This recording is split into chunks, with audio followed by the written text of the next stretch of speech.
Welcome back, everyone. We're diving deep today, but maybe not into the most thrilling match on the surface, right? Yeah, definitely not a goal fest this time. No, no, definitely not. Fulham versus Southampton, ending in a draw.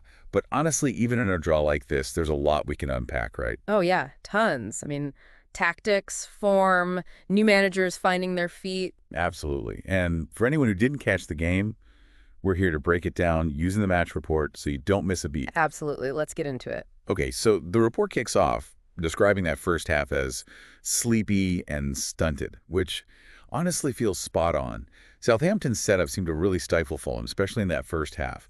What did you see in their approach that made Fulham look so, well, uninspired? Yeah, Southampton were super disciplined, particularly in midfield. That's where Fulham usually get their creative juices flowing.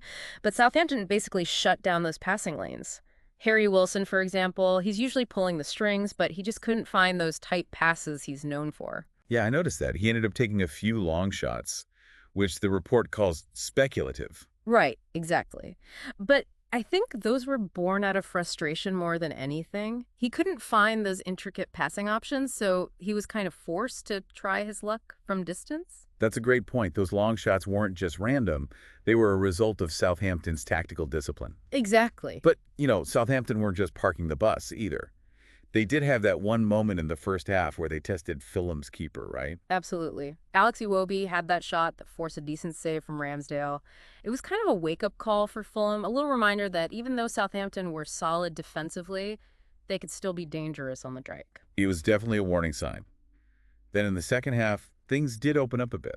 The report talks about Southampton pushing further up the field.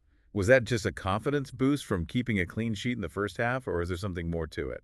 I think it was a mix of both, to be honest. But that substitution at halftime, bringing on Cameron Archer, that definitely shifted things. Interesting. Yeah, he added something different to their attack. Southampton weren't just absorbing pressure anymore. Archer started stretching Fulham's defense with his runs, forcing their back line to drop deeper, which then gave Southampton's midfielders more space to operate. So he brought more than just energy. It was a tactical shift as well. Yeah. And it almost paid off, right? Adam Armstrong had that fantastic chance in the second half. Oh, absolutely. And that chance came directly from Archer's movement, too. He dragged a defender out of position, creating the space for Armstrong. If that had gone in, it'd be a textbook example of how a substitution can completely change the flow of a game. Absolutely. But let's talk about Fulham. I mean, they had the lion's share of possession, but just couldn't find a way through. What was their issue? Do you think they were overthinking things in the final third? It's tricky. On the surface, it just looks like poor finishing, right? But I wonder if there's a deeper issue with their build-up play. Maybe they became a bit predictable, allowing Southampton to anticipate their moves and cut out those crucial passes in the final third. That makes sense. Yeah. Okay, so looking beyond the immediate result, this draw actually had some pretty big implications, especially for Southampton. They doubled their away points for the entire season with this result. It's huge for them, still in the relegation zone. But this is a massive boost, especially for their new manager, Ivan Juric. Absolutely. It's a really positive sign that his tactics are starting to click. Yeah, they looked organized, resilient, and importantly, they adapted well to Fulham's style. It's a good sign for their survival hopes. Definitely. For Fulham, though, it feels like a missed opportunity. They could have solidified their spot in the top half of the table, but this result kind of underlines their inconsistency. I think so, especially in front of goal. This match exposed that potential weakness.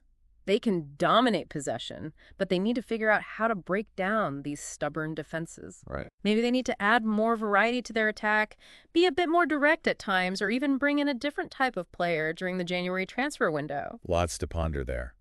It's amazing how a match that, on paper, seemed like a snooze fest actually had so much to unpack. Totally. Shows that even in a goalless draw, there are layers of tactical intrigue to uncover if you dig a little deeper. That's why we do these deep dives. And that's the beauty of football, honestly. It's not always about the scoreline. It's about understanding the why behind the result. Couldn't agree more. All right, well, that wraps up our deep dive into this surprisingly fascinating draw between Fulham and Southampton. Maybe it'll even inspire you to go back and watch the game with a fresh perspective. But until next time, thanks for listening. Cheers. Bye. See you next time.